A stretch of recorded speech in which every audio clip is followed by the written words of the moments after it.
Which brings us to the work of a dear friend and colleague of mine, Joseph Harrop.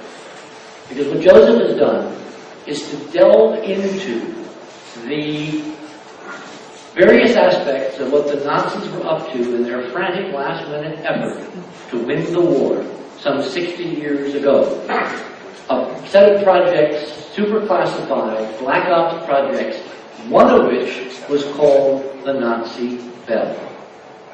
The Bell now, if you read Joseph's meticulous documentation and the paperwork and the papers that were leaked out of East Germany with the fall of the wall and all that, it's unquestionably clear now that the Bell was in fact a primitive torsion field generator that the Nazis were using to look at the effects of torsion field technology.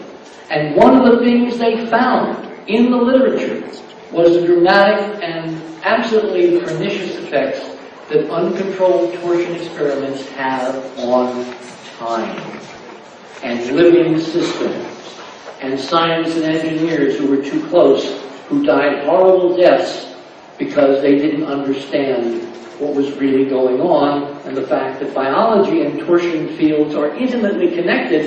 And if you light up a massive torsion field generator in the room, if you don't know what you're doing, you will not only kill yourself, but you will kill a lot of other people and change the environment for decades, if not centuries, because torsion can be held in memory by other materials. One of the guys who inadvertently found out about torsion is Wernher von Braun. He didn't find out about it because he was part of the Bell experiment, at least as far as we know. He found out about it because he launched a satellite, 50 years ago, +1. The first satellite, Explorer 1, and noticed effects that he tried for the rest of his life to understand. And the story of this is published on the web as von Braun's 50-year-old secret on Enterprise. I strongly recommend you read it because I'm about to finish the series with part 3, with some new things we have discovered that connect with this. Well, what von Braun found was when he launched Explorer 1 that night in '58, it went into an orbit some 600 miles higher than the rockets of his era could have allowed that satellite to reach. 600 vertical miles of something, energy, velocity, momentum, from nowhere. Not explained. Oh, and the same thing also happened to Vanguard, and they didn't understand what was going on with that either.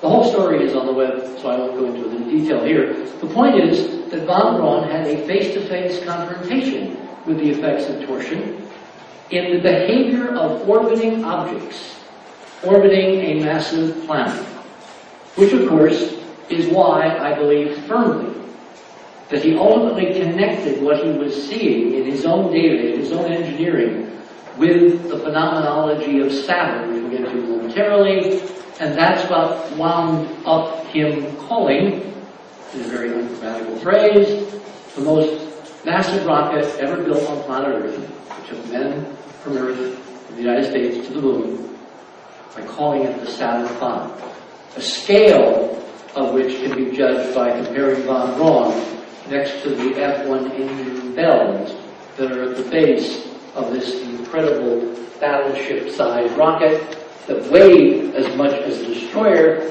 and could carry 3 men to and from the moon. It was not called Saturn, I believe now, by accident. It was a project worthy of the late 20th century, a pale echo in the mythology of these guys, a German secret society called the Brotherhood of Saturn, which I believe, and other scholars like Jordan Maxwell believe, has had a controlling impact, not only on the physics and technology of suppression of torsion energies and exploration and research, but has actually shaped the politics of the world we currently cannot seem to understand, including why the whole UFO phenomenology has to be kept a deep, dark secret, unacknowledged officially by anyone.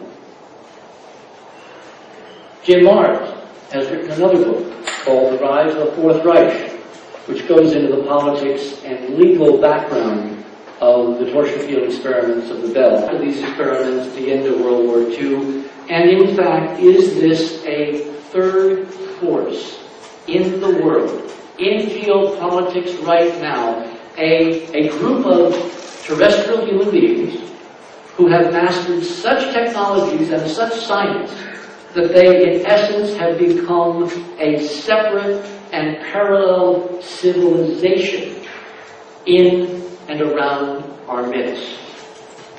Is this, in fact, the genesis of the real secret space program, which has unlimited energy, the ability to transmute matter from one form into any other form they wish, anti-gravity, control of ship velocities, potentially including wormholes, that will allow you to transit interstellar distances in minutes or hours, as opposed to decades and thousands of years for conventional rocket technology.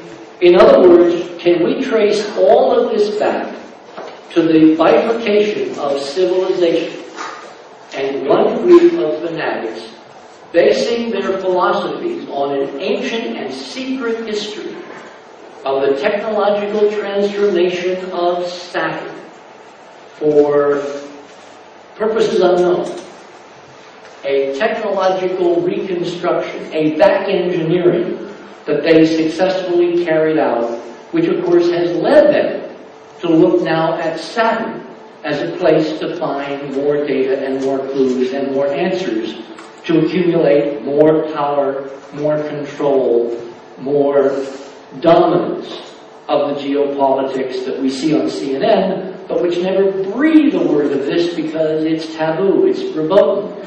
We cannot, the governments of the world cannot acknowledge A, UFO phenomenology, and B, they damn well can't acknowledge that they can't control it because it's a part of us that has grown uncontrollably powerful in the midst of the end of the last great war.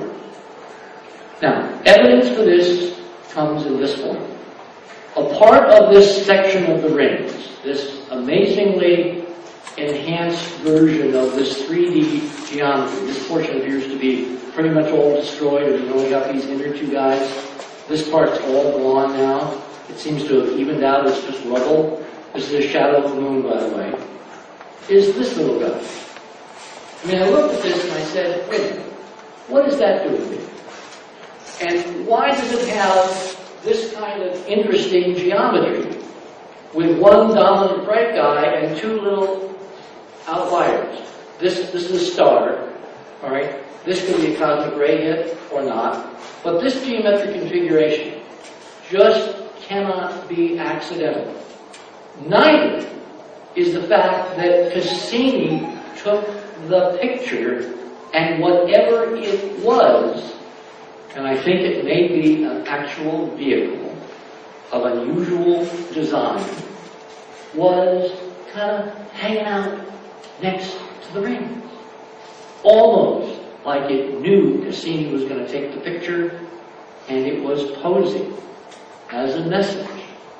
Folks in Washington and other capitals, do not mess with us because we control energies you can only dream about.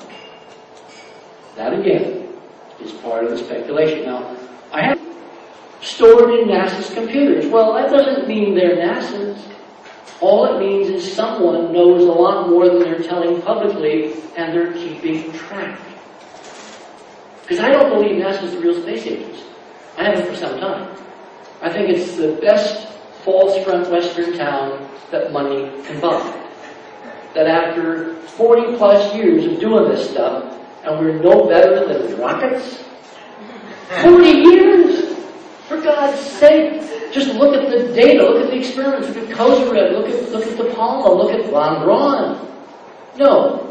This, to me, is why they're coming down like a proverbial ton of bricks on poor McKinnon.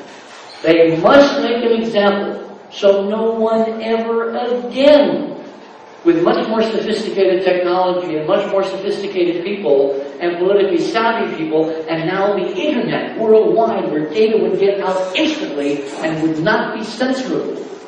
They are determined to make an object lesson in him so no bright-eyed kid thinks of doing what he did, or they'll end up in jail for the rest of their life.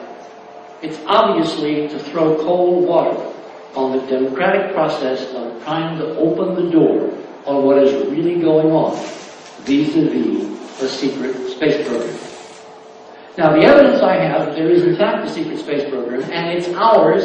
It's not ETs, it's not aliens, it's humans, probably Nazis, probably with a lead time of at least 60 years on all the rest of us, is a few things that happened in the shuttle program that we can talk about because we somehow been given the opportunity to see the data. One night in 1991, in September, over Australia at 19.5 degrees, this happened. This amazing object appeared over the horizon of the Earth. This is the air globe. The actual physical horizon of the Earth is down here. It appeared, it tracked along the horizon, in a curve along the horizon. Then a flash occurs in the video. It dashes off into space, obviously at incredible speed, 200,000 G acceleration. Way out there. And something like a beam weapon or a plasma bolt or whatever goes shooting off into space at some interesting angle to the flight path of this mysterious object. Now, people like James